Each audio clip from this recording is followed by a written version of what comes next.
very much.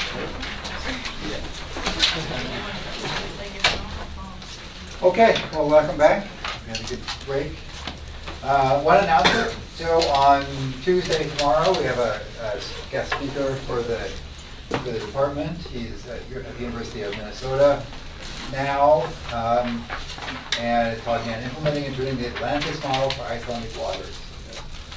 In statistics and education psychology, and did a postdoc in Iceland, and did statistical models using our statistical software over there. So that's at 3:30 in the Barrel Room. So maybe seems like a pretty good communicator, and from everything we can tell. So hopefully you'll get something out of it, and it will be accessible and kind of showing the ability of statistics and so on to deal with some real problems. So hope you like that. There's posters up around.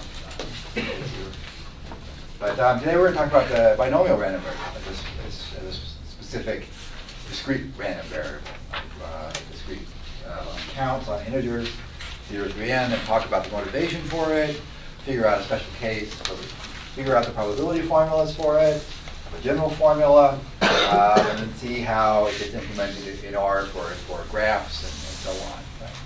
Any questions before we get going about that? There were some students who were going to hand in homework 3 today, so be sure to hand that in if you haven't done that already before class is in. And there's a chance to rewrite some of the problems from homework 2 to make up some of the credit, or finish the computing portions for individuals who didn't quite finish that. So if you have any questions about that rewrite or any of those problems, be sure to ask. But it's a chance to regain some of those points, and also, more importantly, really, is to check understanding of some of the topics. So the binomial random variable is a random variable where we have n trials. Now, trials or cases. It could be n trials in the sense that we have n people and they're getting treated for a disease, do they get better or not? Or sometimes we're randomly picking items and we're going to inspect them or test them, and some pass inspection and some don't, and so on. Each trial has 2 outcomes. This could be phrased as yes or no if you're asking somebody a question. Did you register to vote, or no, yes or no? Did you get the flu shot, yes or no? Sometimes this is phrased as success or failure. Sometimes what we're counting is clearly a success, like the people getting better. But sometimes what we're counting is a negative thing, like did somebody relapse into cancer? That's certainly negative, but that might be the thing that we're counting. But anyway, you're kind of counting something or its opposite occurrence. The trials are going to be independent of one another.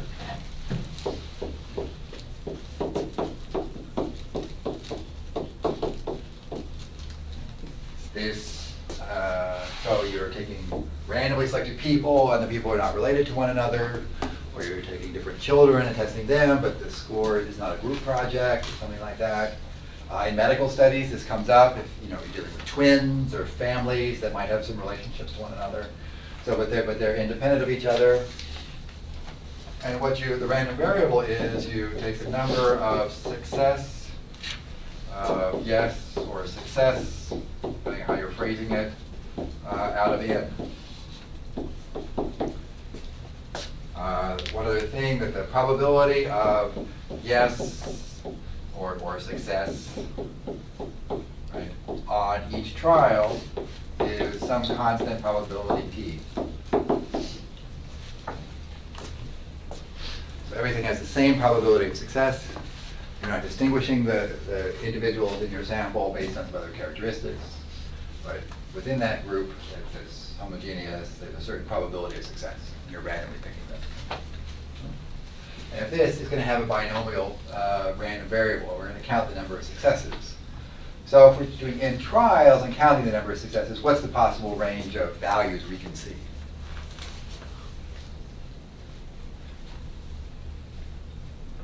Zero success or 1 success, and the maximum is that number n, right? So the values this random variable can take on are 0, 1, 2, right up to n. And our task today is to understand how we get probabilities that our random variable equals those different numbers. Right? We're going to consider one special case, like a smaller case. Let's say we have 3 people, right? And the probability that one person has some disease is 1%. With 0, 1. And that's for each person.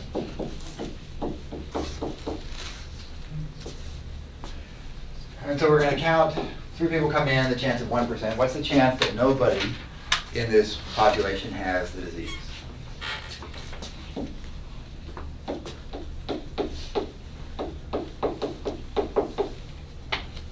What's the probability that we get nobody that has this disease?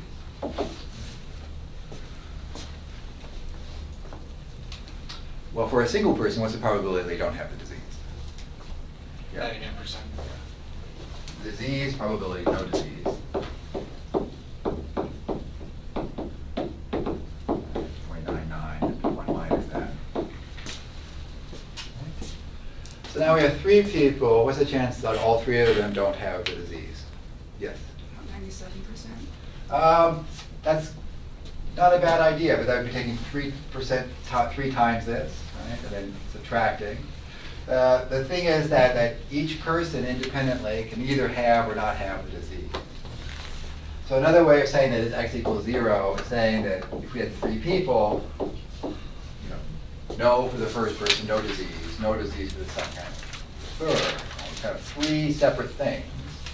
And if they're independent, we can multiply them. Right? You can take instead of probably 3 times that probability, we're going to multiply these 3 probabilities together. Right?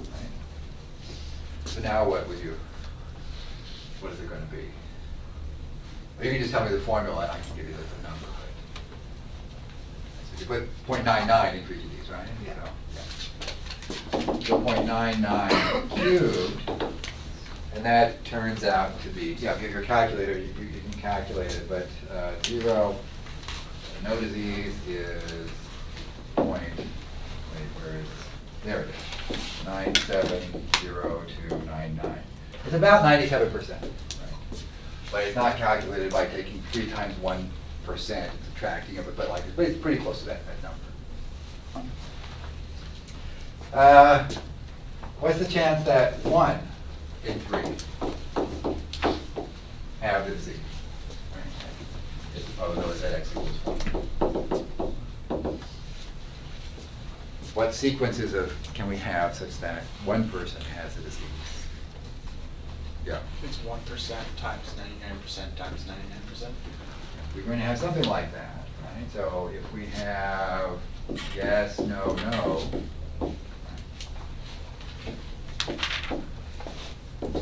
there's 1% for the first person. Now it's independent, so we're going to multiply. Right?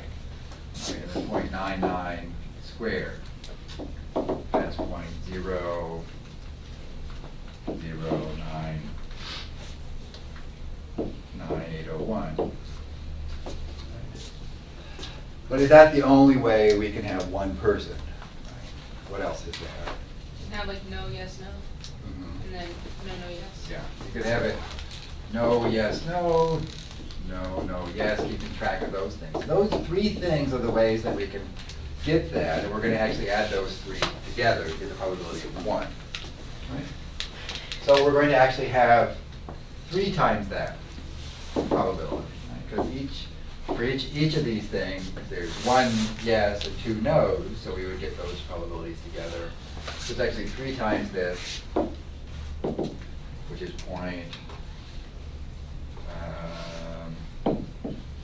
0.029403.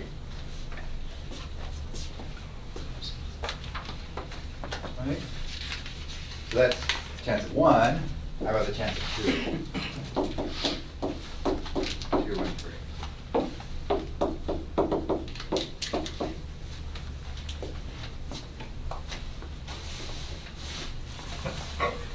What are the probability numbers going to be? here we had this one, right, 0.99 cubed. Here we had one yes, so one switched over here. Right now we have two yeses, right? And one no. So how is that going to change?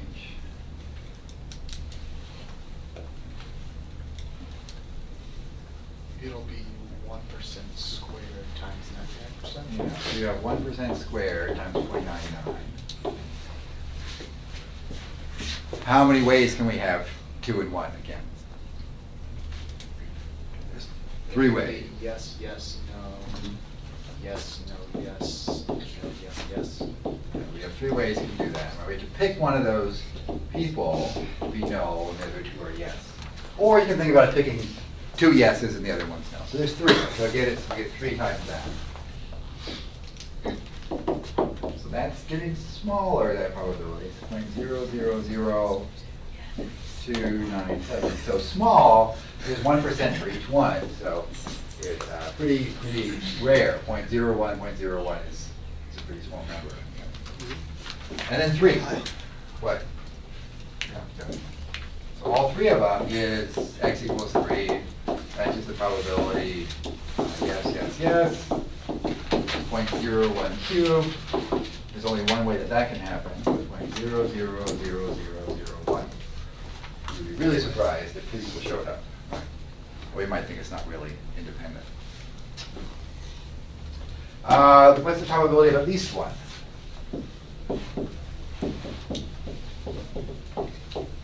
Has the disease.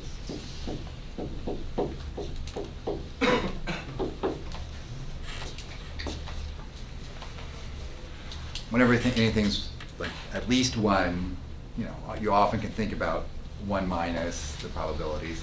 Or in this case, we actually have all of them. How could you calculate at least 1? Yes? Should you just multiply the probability that's 1 times the probability that's 2, that's like 3? We can use those 3. Or We're not 1 actually gonna- minus we're that gonna- 0? Yeah, it would be 1 minus 0, or we can add up the other 3. Right. So you can do the probability that x equals 1 plus the probability x equals 2 right, plus the probability x equals 3. Or because there's only those 4 outcomes, 1 minus that. Right. So if 97% and a little bit more is a chance of 0, 1 minus that is about 0.03. I kept all the decimal places there because you can see how it's calculated. If I actually had to report about it or talk about it, I probably would round it to 2 decimal places or something like that. Or I don't know, to even talk about this, you gotta have a few more decimal places, so. Small, right? So, but what if you get 20 people? Right? So you have 20 people. Probability of disease. For each person,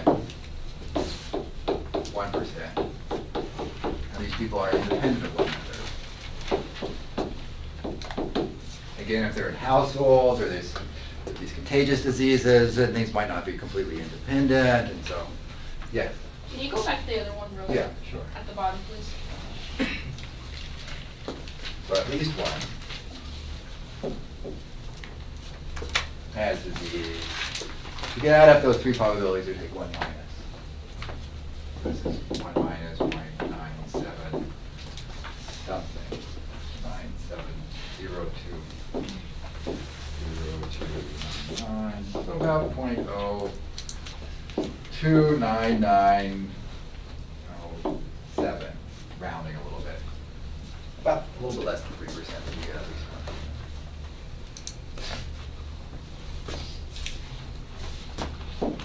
So now 20. What's the chance out of these that you get 2?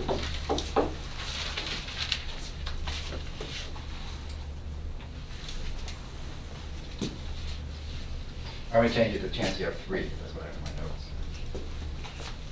3 out of 20.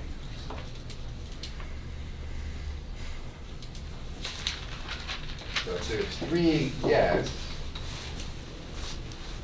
in this case, it's going to mean 17 no's. So what are we going to have for exponents on these 2 things?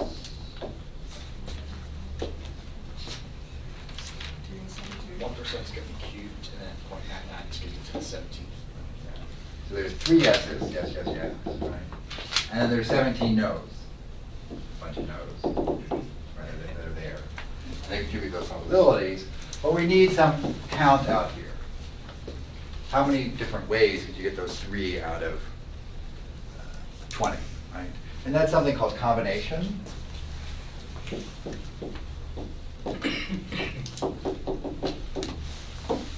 it's written like for 20, 20 choose 3. And it's read as 20 choose 3. And so what this is going to do is give us the number of ways we can pick 3 people out of 20 and label them as yeses. So the number of ways to pick 3 out of 20. Really, this is without replacement. We're not letting, it's not like we have 20 people and we can pick the same person twice. It's picking 3 different people. Without replacement means different people. And it's something called unordered. We don't really care what order they're in, we just care that there's 3 people. So there's a little bit of technical parts of this. Of course, that explores statistics 251 is on probability, explores all these different variations of this counting and other things in more elaborate detail about probability.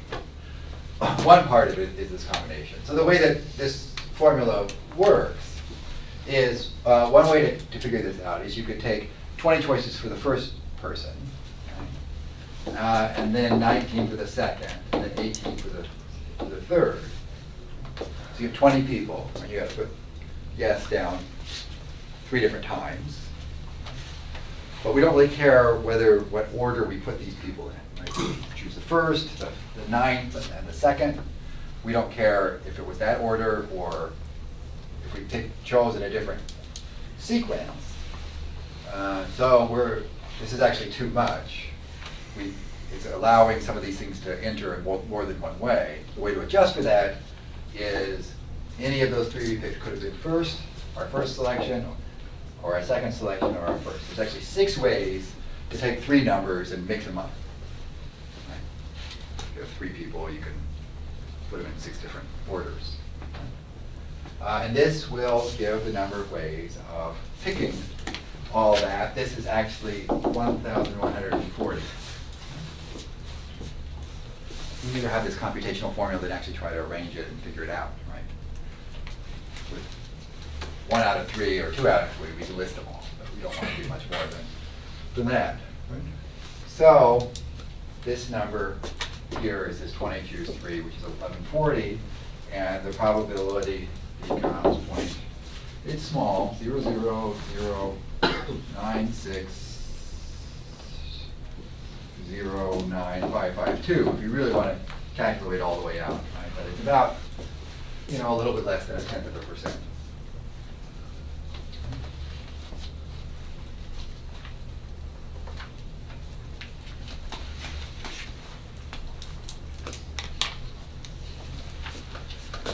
So this will be the chance that we get 3 of these with the disease at 17 times. Yes? Are we expected to calculate out the combination, or? The combination, yeah, so this is a quick way to calculate. We'll do another practice. So with the top number you throw on that, do you only do the first 3 numbers? Yep. Or like if it's 2, you'd only do the first 2 Yep, numbers? yep, yep. So what's the probability that x equals 2, that there's 2 people with the disease? We need 2 yeses. And then we need no's, and if there's 20 people in all, then it's the 18th power. No. 18 of those guys. But we need to pick 2 of the people to be yes, and leave the other 18 there. So that is 20 choose 2. So 20 choose 2 is 20 times 19 over 2 times 1, that's 190. So for some of these smaller numbers, it's pretty quick to calculate these, particularly if you have this, right? So that number, I don't have that one, but we'll get it. No, it's not there yet. That would be the probability of 2. That's a little bit more likely, probably. Right? Although the combination's not as big as the other one, we don't have another 0.01 there, 0.99 instead of another 0.01, so that'll make a big difference.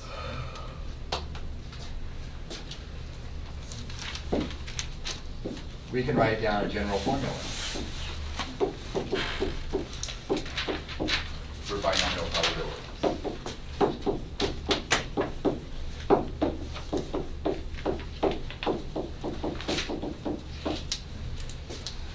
In trials, the probability of yes or success to our question is some number p. So the probability of no or failure in one way, and that's for each person. The probability that x equals k, k out of n, yes.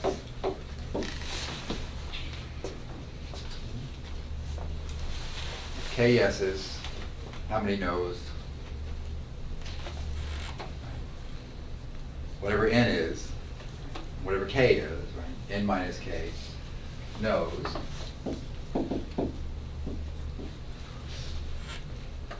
P is the probability of yes, so we need p to the k. These are for the yeses. And then we have probabilities for the no's, and there's n minus k of those. They're either success or failure, which is binary. And then we need a combination. In general, this is n choose k.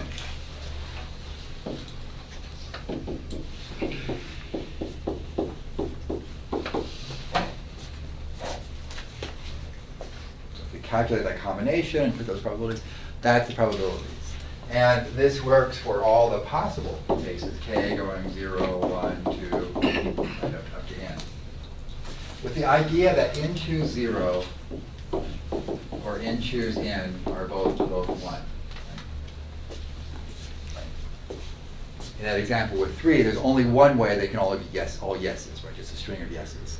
And there's only one way they can be no's, just a string of no's, right?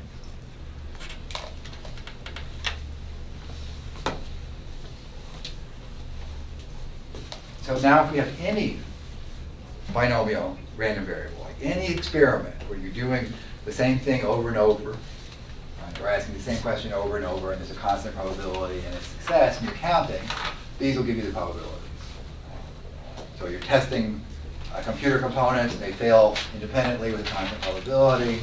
You're asking any question you want among people. You can have a small probability, large probability, and you're counting the number of people out of your sample size, and you can calculate probabilities with those. So it applies to an immense number of situations. But any questions about that? So last time we looked at one example. We started to look at one example with year ticks.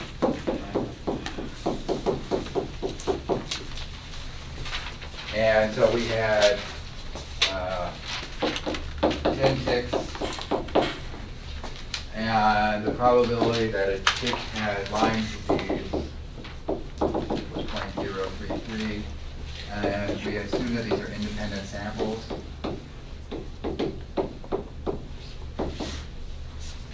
So to get independent samples, you probably have to take one tick from this spot and go some distance away and take another tick, and so that it's not in the same environment.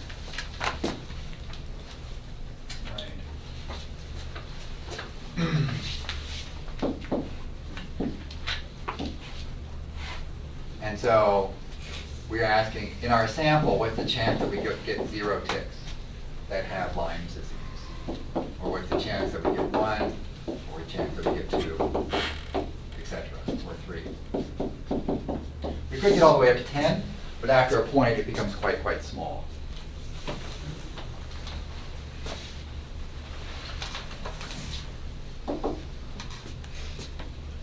So none, 0. Right?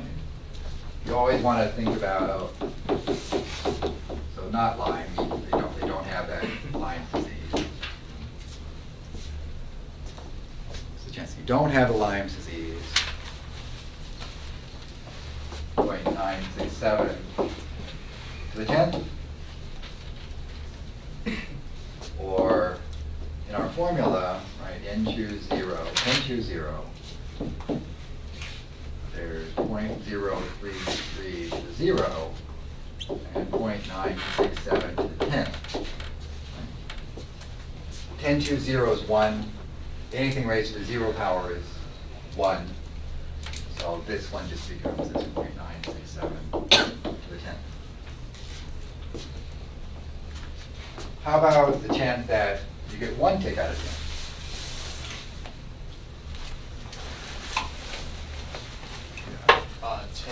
Choose a 1. That's 0.033 to the first times 0.967 to the 9th. Yes. 967.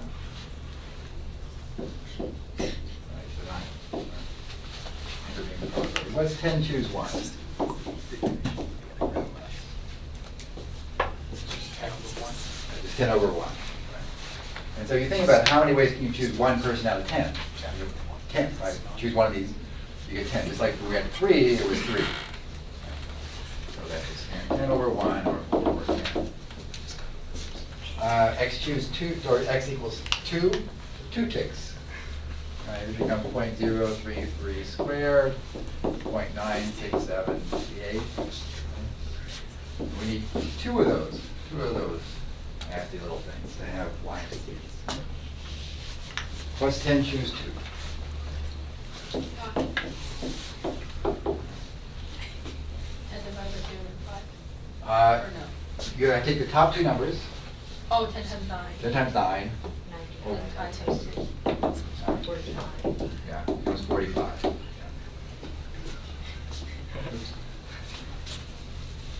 And if you multiply that out, that would give the probability. 10 choose 3. That point is x equals 3. 10 choose 3, 0.33 cubed, 0.967 to the 7th, and 10 choose 3.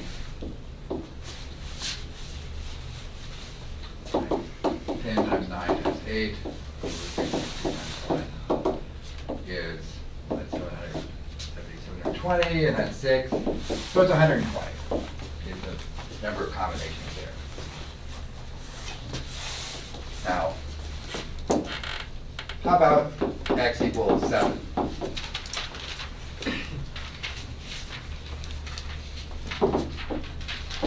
By the pattern, 10 choose 7, 3.003 to the 7th, and then the 0.967 cubed. But what's 10 choose 7? And the pattern would say, right, 10, 9, 8, down to 3, up to about maybe 4, right? You have to have 7 numbers, so you include the last one. You include both the endpoints, so 7 numbers and then down, right? But there's going to be some cancellation in there, isn't there? Can you go like backwards? You could do a flip, right? What do you mean go backwards? That flip. The flip thing. So instead of picking 7, Pick 3. pick 3, right? These things are actually the same. Right? So you can either pick 7 and leave 3 out, or pick 3 and leave 7 out. It's the same thing. So counting it gives you the same count. Right? So whenever it's more than halfway, you could flip it. Right? And instead of counting this exponent, count that, and it gives you the same number. So this is 10 times 9 is 8 over 3 times 2 times 1 is still the 120. The book will show you a formula. Right? We've been doing n times n minus 1 times n minus 2 down to n minus k plus 1 is where you go. Because you include all the terms. To get k of them, going down to n minus k would be 1 extra term. The distance from this, there's actually k terms at the top. And then here, you put k times k minus 1 times k minus 2, all the way down to 1. Now, if instead you thought about, well, I'm going to take all my individuals and put them in order, right? First, second, third. The first k of them I'm going to call the ones that are yes, and everybody else is no. It would be n factorial, or you could keep multiplying this all the way down, n minus k minus 1, down to 1. If you laid everybody out, and then took the first ones as your ones that have the disease, or the ticks with the disease, right? Well, there's double counting, because there's many sequences that still map into those decay having it. If we reorder all the ones that are yeses, we can also reorder all the ones that are no's. How can the no's be reordered? N minus k minus 1, These things cancel. That's why we're not considering them in the formula. But this form of things, the numerator is in math symbols called n factorial. N times n minus 1 all the way down is n with an exclamation point. That's a math symbol that needs to do that. Right? In the denominator, it's k factorial. This first part, so k going all the way down. Math shorthand. This type of multiplication thing occurs in a lot of different math situations. So it's called k factorial. This one is called n minus k. So when you see this introduced in the book, it very likely could define the n choose k as that. Computationally, though, you can just do the first part and that works out. Yeah. So when you put under the n exclamation point, when you do that, the denominator, are you multiplying the k times the n minus k? You would have this part, and then the n minus k factorial is that part, and the n factorial is this entire everything up there. Okay, so that's the full Yeah, formula. that's the full thing in there, yeah. But there's a little bit of redundancy. There's always some cancellation that happens there. This is equivalent also to the n choose n minus k, and because it's commutative, because you can switch the order of these things to the same value. That's why numerically it's equivalent whether you count yeses or count nos and out of this. Right? So you can always pick the one that is smaller, because that's quicker to compute.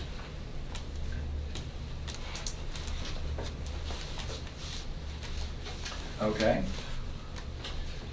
Let's look at a little bit online. Now for some of these, you'll calculate by hand, right?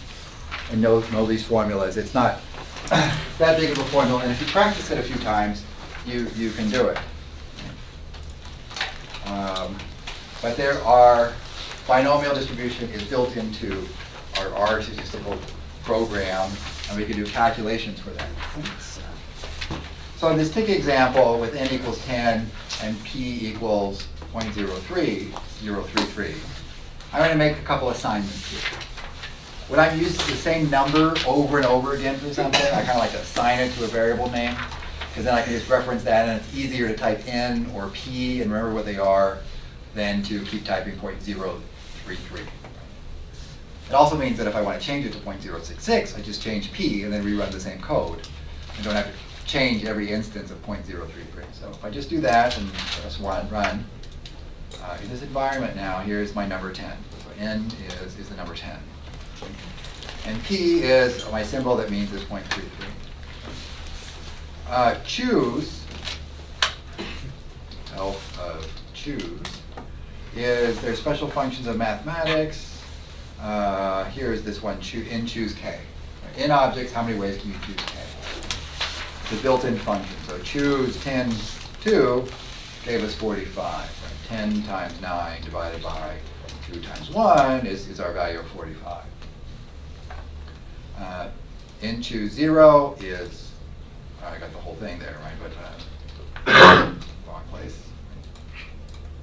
Choose in 0, choose 10, it's 10, choose 1, right? Choose 0 is 1. Choosing 1 is 10, choosing twice is 45, and so on. So these choose gives those numbers. If I want 1 minus 0.033 raised to the 10th power, right, it's that number. In terms of p's and n's in a general formula, it looks like this. P to the 0, 1 minus p to the n minus 0. And here's the probability that it equals 1. Is that number, or the probability that it equals 2. To the right here, to the right of those hash signs are comments. So I ran this once and I just saved that there, so the output would be there. But if you ran this line again, right, if you just typed it yourself and didn't put that there, it would give you that number, right, and not have my comment there. Now this is so common, right, that there are binomial functions in R. As you're doing the homework and computing numbers, if you want to check your numbers by typing it on the computer and checking it, you can do that. But please do write down the formula for n choose k, whatever the numbers are, the p to the number, and so you have that formula there. It's best to even write out what is n choose k, what the value of it is, just to practice, right? So if I ask you to do that on the exam, you don't want to be caught without practice. But there's a number of functions here, right? X, the probability that it equals x. Size is what it uses for the number of trials instead of n. And probability is the probability. So n and p, so the density for a binomial random variable, when x is 0, n is 10, and p equals 0.033, right, is, what is that? Oh, it's not 10, it's size. Let's see. 10, right, is this probability.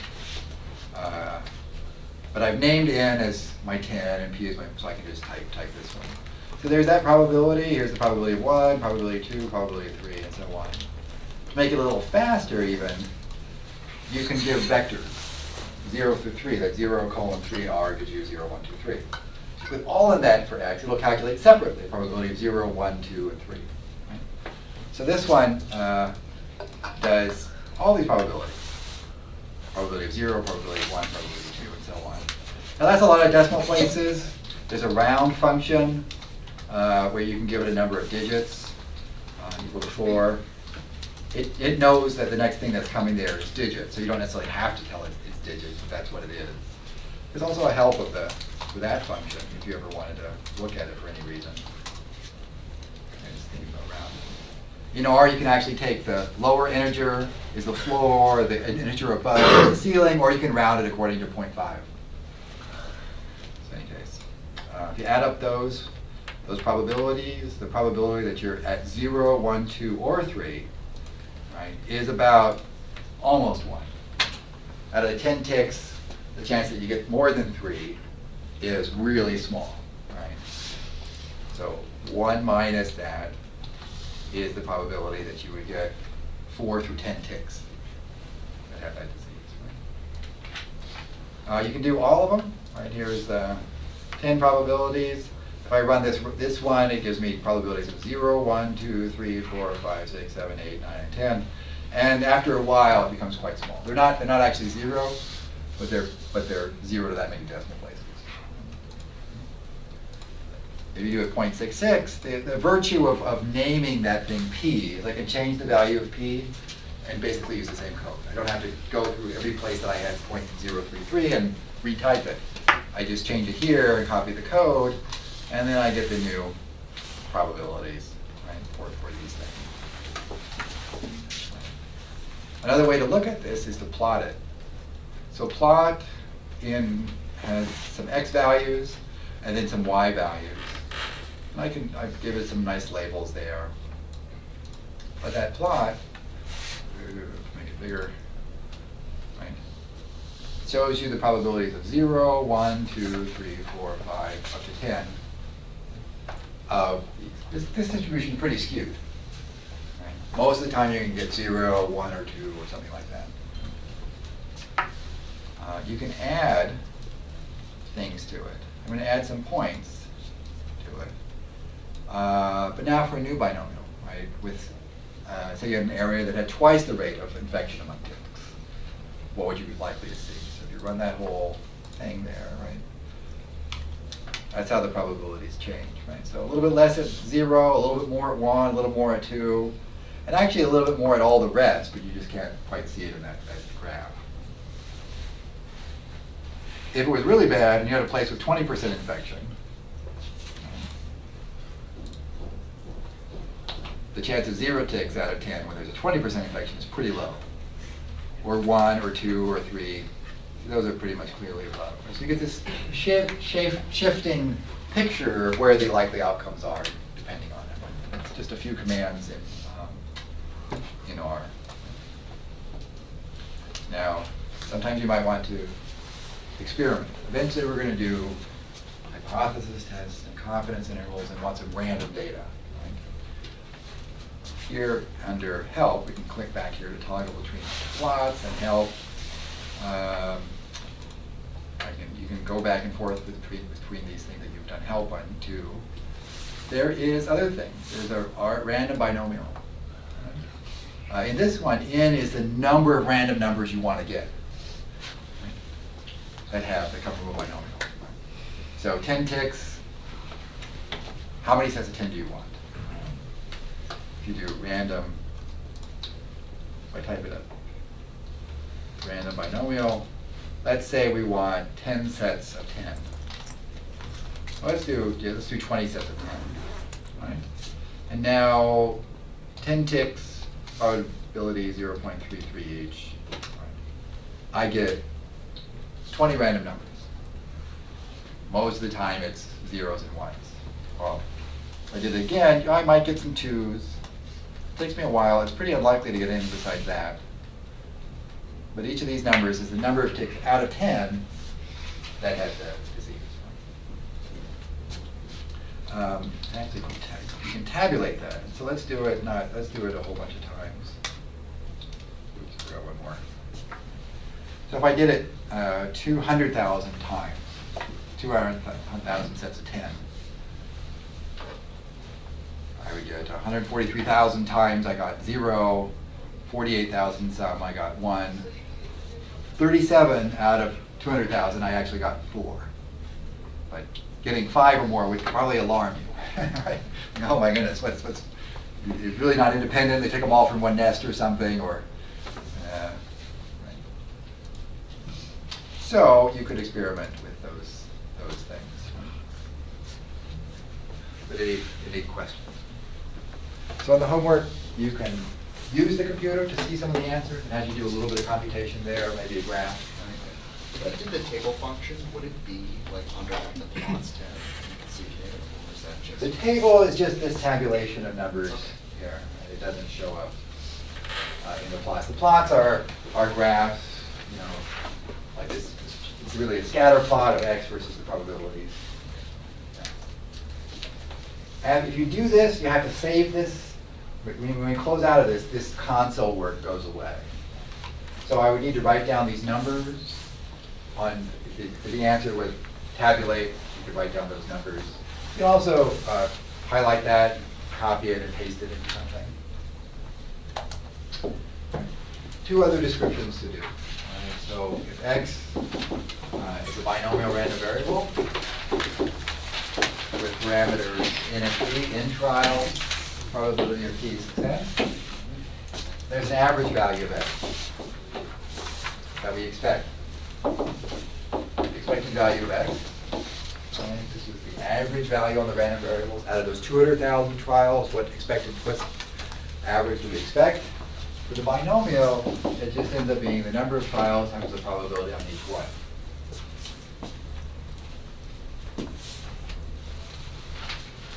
The actual formula is taking x times all the probabilities for all n+1 observations and adding those up. So it comes from a more complex, the same formula that we used in the general case, but it reduces to just n times p in this case. The variance, v of x, turns out to be n times p times 1 minus p.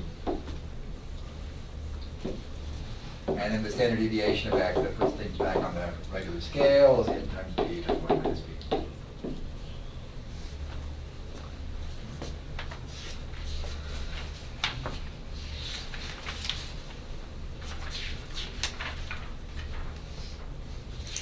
So those 2 things describe kind of the average value across a whole bunch of trials and kind of the standard deviation of the things that you might see.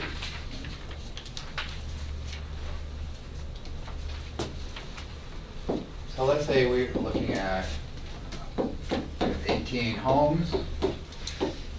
And the probability that a home has cable internet is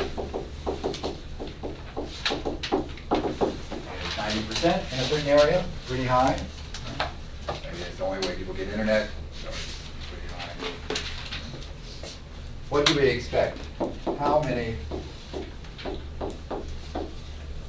do we expect to have cable internet?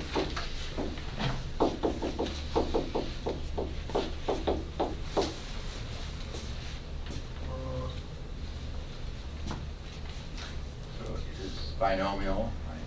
We just take the expected value, right? Just n times, this is n, this is p.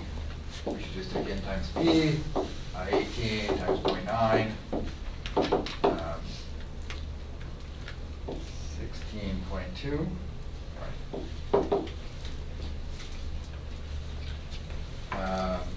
What is the standard deviation? The standard deviation is going to be the measurement of the spread of the values. Low spread, if you got 16 or 17 every single time, that would be really tight spread. But if sometimes you got 18 or 15 or 12, that'd be more spread out. The standard deviation governs that. The standard deviation is n times p times 1 minus p square root. That formula.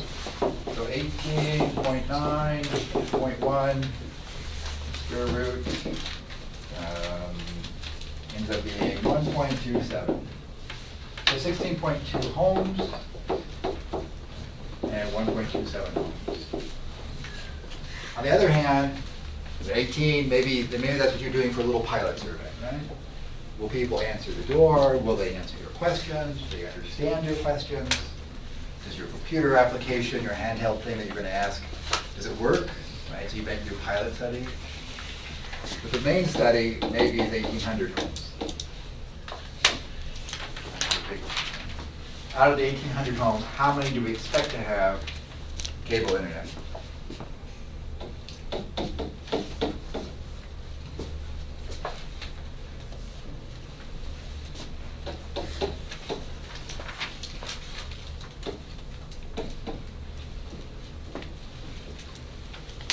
So it was 18 before, if it was 16.2, yeah. You have 1,620. Yeah, that's 100 times as much. And it's multiplied by 100, so it goes up. So you found 1,600 with, yes, the number that you expect to be no would be 1,800 minus that. So you'd expect to get 180, but do not have that. So you're interested in asking those people separate questions. And why not? You know, it's really a marketing call. You want to have enough resources to try and convert those people to ask them more questions and bother them even more. 1620 yes. Are we going to get 1,200 yes? Are we going to get 1,750 yes? You know, what's the range of this? Right? And that's where standard deviation comes in. The standard deviation of x, n times p times 1 minus p, square root of all that. So now we have 1,800 in here, and 0.9 and 0.1.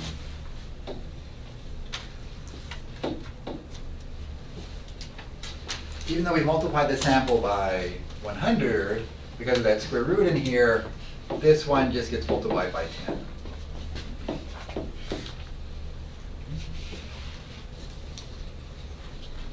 And most of the time, we're within the mean plus or minus a couple standard deviations is the range. So, you know, 12, maybe 13. So most of our values that we're going to get, although you could get, you know, you can get 1620 minus about 2 times 13. When we study the normal distribution, that will give us this plus or minus 2 cutoff. A lot of our confidence intervals will be kind of plus or minus 2 standard errors. So 1620 plus 2 times that. Most of the time, you're going to get 16. That's 2646. Right? And then minus 26, 1594. Most of our number of houses out of that 1,800 are going to be somewhere in that range. It's going to be around 1620, 1621, 1622, or a little bit less, but it could easily stretch closer to these limits. Right? Let's describe some mean and standard deviation. We have a moment. There we have a moment. Look at the probability distribution for this one. So, right, if we wanted to plot this, I'm going to set up my x values, 0 to 1800. Right, so I can plot my x values. Then I'm going to put the binomial probabilities on the vertical. D binom, density for binomials, right, of the x's. Now my sample size is 1800, and my probability is 0.9. Right? And I'm going to plot it. And most of the values are completely unlikely. Right? You have 1800, 90%. You're not going to get 500. It's just too unbelievable, right? Too rare, too bizarre. Right? But that's what the probability density would look like. To make it a little bit more, let's use our standard deviation range up there. What was it? About 1590 or so, up to 1650 or so. And it kind of covers the range. We plot that. Kind of we're restricted just to that little narrow interval, and that's what it looks like. The density of the binomial at x when there's 1800 trials at 0.9 each. That's what the probabilities look like. Right? And if I make x a little bit wider, say 1550 up to about 1700, I can change x and I can reuse that same plot command. And those are where the probabilities are. Like after that plus or minus 2 standard deviation range, it becomes pretty unlikely. It'd be kind of a bizarre sample if you got anything out there. But that would really tell you something about what you're likely to experience with this kind of random sample in this case. So, we talked about what makes a binomial. Did the probabilities for small n cases directly. Right? You can figure that out using ordinary probability rules. So we have the general formula, and we apply it to a few cases, and then mean and standard deviation. I put one kind of review sheet online. If I can go to our website. So under the files for this class, I had some self-study review sheets included in these, and one of these is it has a couple of questions about is this binomial, does it meet the characteristics or not? A few practices with some of these combinatoric things,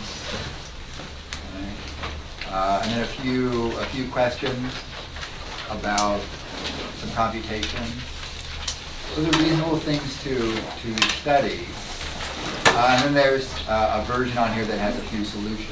So it's just a supplement that I had that you can look at to try to guide to understand this random variable. Whether you look at it now as you're going into doing the homework, or you save it to review before the exam, either way, or both.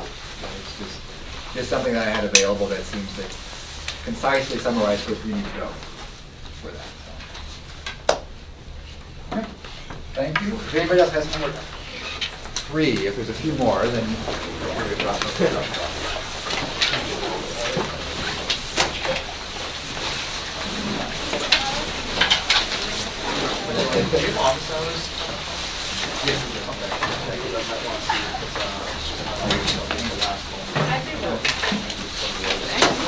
Yeah, you do.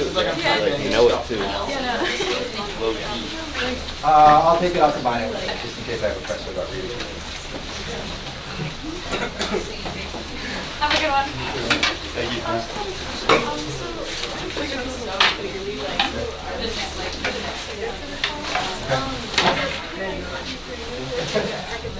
Probably the academic tutoring, and I sent them some names of people that took the class before, but if they have any of those individuals involved in tutoring, or I could I know like, yeah, I know like some classes have like attached computers, so. is it- Yeah, we have a grader for a few hours, not a computer. Okay. Study for this one.